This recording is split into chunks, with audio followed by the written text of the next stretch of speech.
Arti tangan kosong itu tidak bersenjata. Yang akan kita hadapi itu macam-macam. Bisa bersenjata, bisa enggak. Otomatis kalau kita menghadapi yang bersenjata, kita pasti sudah harus mengenali senjata itu. Sehingga kelemahan ataupun karakter senjata yang mereka gunakan itu kita ketahui. Tahu cara memainkan senjata apapun yang mereka gunakan. Karena di situ kita harus bisa mengantisipasi bentuk senjata apapun yang sifatnya untuk menyerang.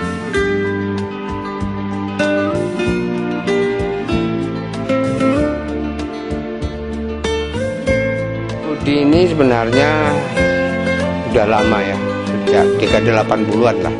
Itu saya melihat kuli beras di Pasar Beringharjo di Jogja dengan alat ganco yang dikatakan ganco yang sangat sederhana, tapi dengan alat itu mereka mampu mengangkat beban karung yang 1 kuintal lebih. Kemudian saya melihat ya kuli-kuli itu kadangkala dengan kejenuhan itu kadangkala memain-mainkan ganco itu. Kok kelihatannya dia mahir sekali.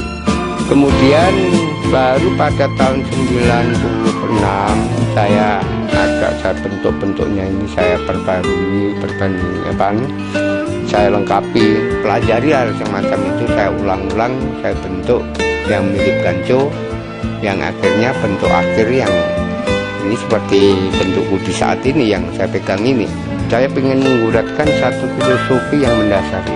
Kemudian kalau secara dari sini kita baca ke arah sini, inilah yang menjadi dasar filosofi dari senjata ini.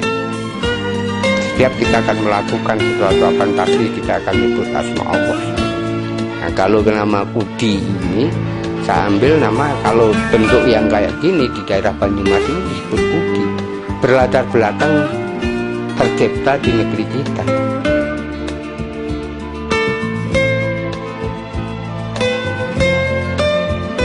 Udi ini adalah senjata khas kita yang saya harapkan.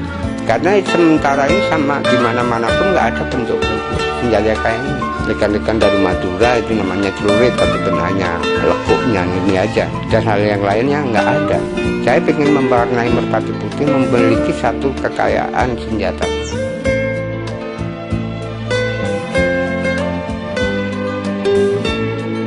Sebenarnya kalau merpati putih itu kalau dia sudah tahu gerak dasar itu bisa aja dia mempelajari ini.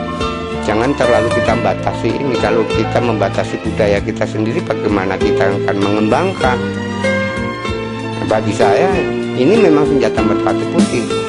Rekan-rekan yang di luar merpati putih ingin mempelajari, ingin memiliki, monggo saja, boleh aja, karena ini suatu kekayaan silat, kekayaan pecah silat, mana suatu saat mungkin ini akan diangkat juga menjadi bahan-bahan di tanding seni, mungkin ya lomba seni, senjata ini bisa dimasukkan, apa salahnya?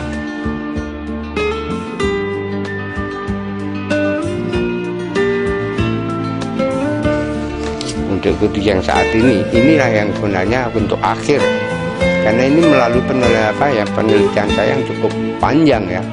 Umpamanya ada di sini bulatan, manfaatnya bulatan, kemudian ada di sini tempat gagang, itu ada untuk ini, untuk supaya jangan licin, kemudian lipat lekuknya ini, kemudian di sini punggung Udi ini ada lekukan juga.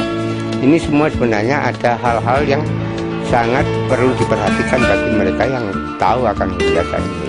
Kemudian saya keluarkan satu simbol di sini. Hanya tulisan, kalau ini kita lihat tulisan ini MP yang artinya merpati putih. Inilah yang sebenarnya untuk ciri khas ini senjatanya merpati putih, karena nama ini memang harus dibentuk demikian. Dan di sisi lain, kalau seandainya ini bisa nangkap benda pipih, ini bisa mematahkan benda pipih yang ini bisa untuk alat mematahkan benda pipih. Namanya ada golok atau apa yang bisa kita masukkan sini untuk merusak golok itu bisa.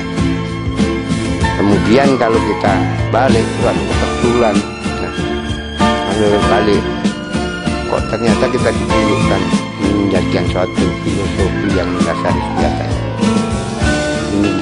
jelas.